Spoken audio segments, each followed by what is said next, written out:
Now, by now, I think you've all seen that episode of WWE Backstage. Of course, it ended with Renee Young throwing the pitch, Cult of Personality hitting the home run, CM Punk marching out, getting in the ring, channeling his inner Roddy Piper, promising to see us next week, and suddenly making a show that was watched by 49,000 people the week before look like must-see TV. Now, this move should be a much-needed shot in the arm for a show that really isn't drawing all that many viewers. Punk's debut episode, for example, well, it did double the previous week, coming in at roughly 100,000, but that's still not very good. And of course, we're all looking forward to seeing Punk speak his mind, his true, unfiltered, maybe, mind on the modern WWE product.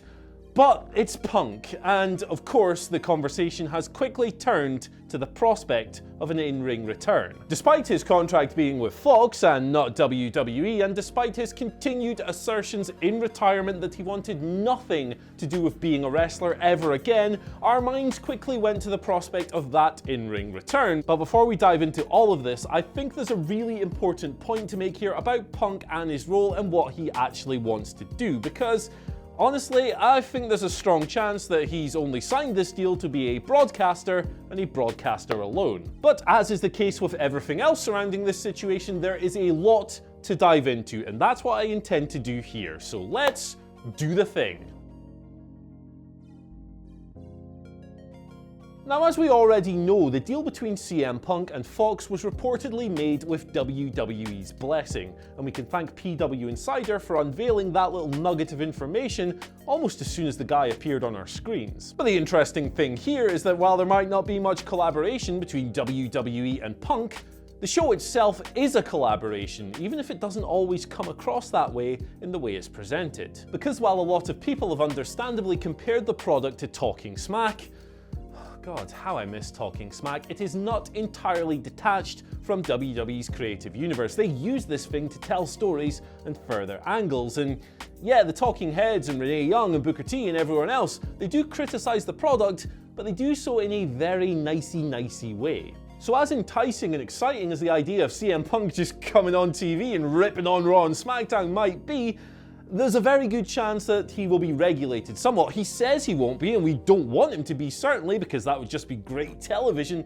But it's a collaboration show. WWE do have an air of regulation here, and yeah, it's maybe not going to be the gasoline fire that a lot of people want it to be. And if we're not in full-blown cahoots territory with WWE Backstage just yet, then I don't think it's that far off. That's what history tells us. Now, the oldest rule in wrestling might be that everybody eventually comes back, but the second one is that an indirect association with WWE always leads to something more. If you need examples, you can look at, say, Bret Hart in his 2006 Hall of Fame induction, or Goldberg and his dalliances with 2K Sports for the video game. So if CM Punk's return was inevitable, and it was, because all returns are inevitable, then it's even more so now.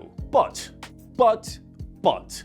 is that a good thing? CM Punk was once the favourite wrestler of many a fan, millions and millions of them around the world, and we loved him for a multitude of reasons. His attitude, his unwillingness to take WWE's corporate nonsense, his desire to change the entire culture of the promotion, his ring work, his storytelling, his grasp of psychology, his authentic promos. It is a long list. We loved that he had a legitimate desire to change everything in pro wrestling. For a while, he was the voice of the voiceless, and that's why so many people gravitated towards him. But that version of Punk just doesn't exist anymore, and a lot of the things we used to love about him have kind of dissipated into the ether. Looking back on it, Punk wasn't the best wrestler in the world. Now, he just wasn't quite athletic enough or technically precise enough to hold that specific title. It was marketable though. He was, however, the most vital wrestler in the world, and that's more important. And, you know, if he returns to the ring in 2019 or 2020, then he definitely won't be the best in the world. Where once he was our work rate god in a sports entertainment sea of cookie cutter busts and failed developmental prospects, the guy in 2019, if he returned, you just couldn't put that tag on him anymore. Because right now in pro wrestling, everyone is a work rate guy. That is the standard. You can't get by being subpar anymore.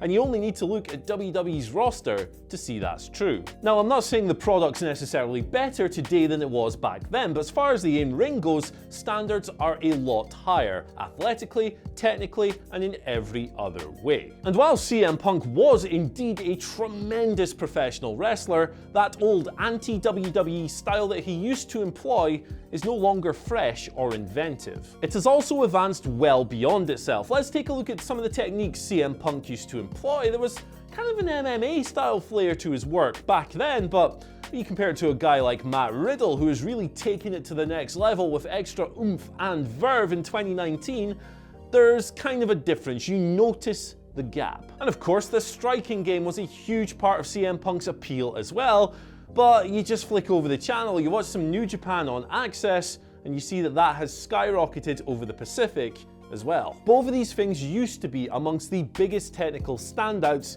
in Punk's arsenal, and in his absence, they've been perfected by others. And again, let me stress that none of this seeks to undermine Punk or his abilities. He used to be great. But here's the thing, I just think it's important to be as fair and objective as possible when analysing where he'd stand upon returning to the ring. My point here isn't that Punk was never great, because he most certainly was. The point is that in today's world, if he returned, he wouldn't look as great as he did in his prime. And with that in mind, let's talk about his promo game, which was his undisputed calling card. Punk was caustic, he was incendiary, and he sold matches in a way that made you feel like you legitimately hated everything. From the WWE corporate machine, to the idea that John Cena was the best in the world, to the idea that Jeff Hardy was a hero, etc, etc, etc. But if there was a weakness to Punk's promo game, it was that he didn't half drone on about how good he was. And guess what? So does MJF, and he's a lot funnier. The same goes for Chris Jericho, who in 2019 feels more like a true world champion than Punk did at any time throughout his career, even during that mammoth title run in WWE. And yeah, okay, booking had a lot to do with that, but the point stands. And what's more, Becky Lynch has now taken his shtick and made it her own in modern WWE. Punk was the man who honoured himself by leaving because he couldn't change a system that broke him, and really, he didn't change a damn thing. Now, he can't really be blamed for that because, let's be honest, in WWE, nobody can change a damn thing apart from Vince McMahon. But here's the thing, that impossible ambition he once held has now been fulfilled by someone else elsewhere in the business. So in 2019, and this is gonna sound a little harsh, CM Punk is a false prophet roaming a promised land. Personal preference aside, AEW is a genuine game changer for professional wrestling. Now, WWE loyalists might not like that statement, but the performers they love most certainly do. Those performers, well, they're getting paid now, largely on the back of increased competition, and everything that Punk said he wanted to do within WWE,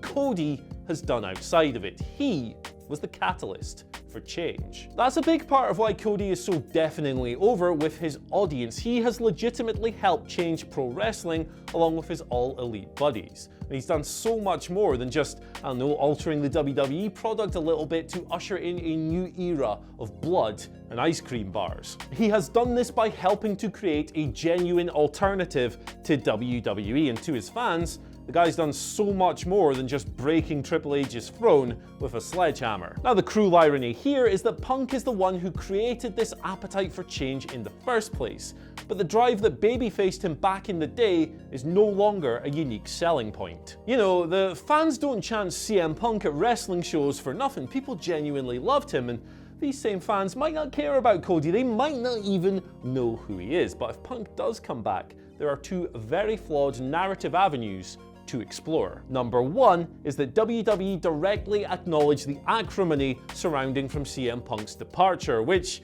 if we're being honest, probably leads to a WrestleMania match with Triple H. Now, that's a feud and a storyline that, at least early on, would probably have a little heat, but let's be honest, look at the past few years. Analyze them. Look at the matches Triple H has had at WrestleMania, from Seth Rollins to Roman Reigns to Batista this very year. You can't look at those and expect a Triple H match at WrestleMania, say, next year, to have any kind of urgency. Now, there's no doubt in my mind that Hunter and Punk could definitely engineer genuine, believable tension, but CM Punk, that's a character that lives or dies based on his authenticity. The guy's a rebel, and if you book this for WrestleMania 35, he'd be collaborating with a member of the goddamn board. Now, option number 2 is that WWE directly ignore this and instantly roadmap a storyline with someone, I don't know, Seth Rollins, to decide who really is the best in the world. Which would probably be a very good match, don't get me wrong, but meh. But of course, there's always a third option with this particular company, and that is that WWE, in true time-honored fashion, make a balls up of the whole thing. Imagine the guy finally coming back to Raw or SmackDown to pay-per-view, turning heel, and being branded a corporate sellout. Sounds ridiculous, but tell me that isn't something they do. And imagine them trying to get jeers for this guy. It just wouldn't happen. So, the disturbing truth behind CM Punk's potential return to a WWE ring is that the things that once made him feel so special, so unique, are no longer that, and in 2019, they feel kind of empty. That rhetoric back in the day about being a catalyst for change sounded great, but it was just that.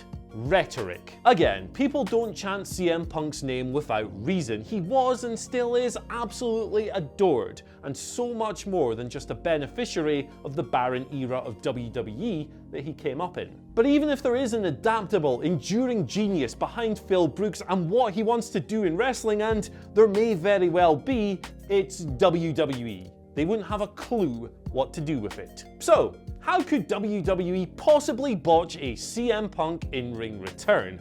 Well, unfortunately, that sentence, no matter how popular or over the performer is irrelevant. It is the prevailing story of 2019 so far, and to run the risk of sounding a little bit harsh here, the prevailing story of the last few years of Vince McMahon's career. After all, it has only been 8 short years since we were all standing here asking ourselves, how on earth could WWE possibly mess up the summer of Punk? And don't forget that. Anyway guys, my take done, your takes now. Head on down to the comment section below and fire those off right away. Once you've done that, don't forget to like, share, subscribe, and ring the bell for notifications. And once you've done that, you can follow us on Twitter at WhatCultureWWE and myself at Andy H. Murray if you want to tell me how wrong I am. Bye!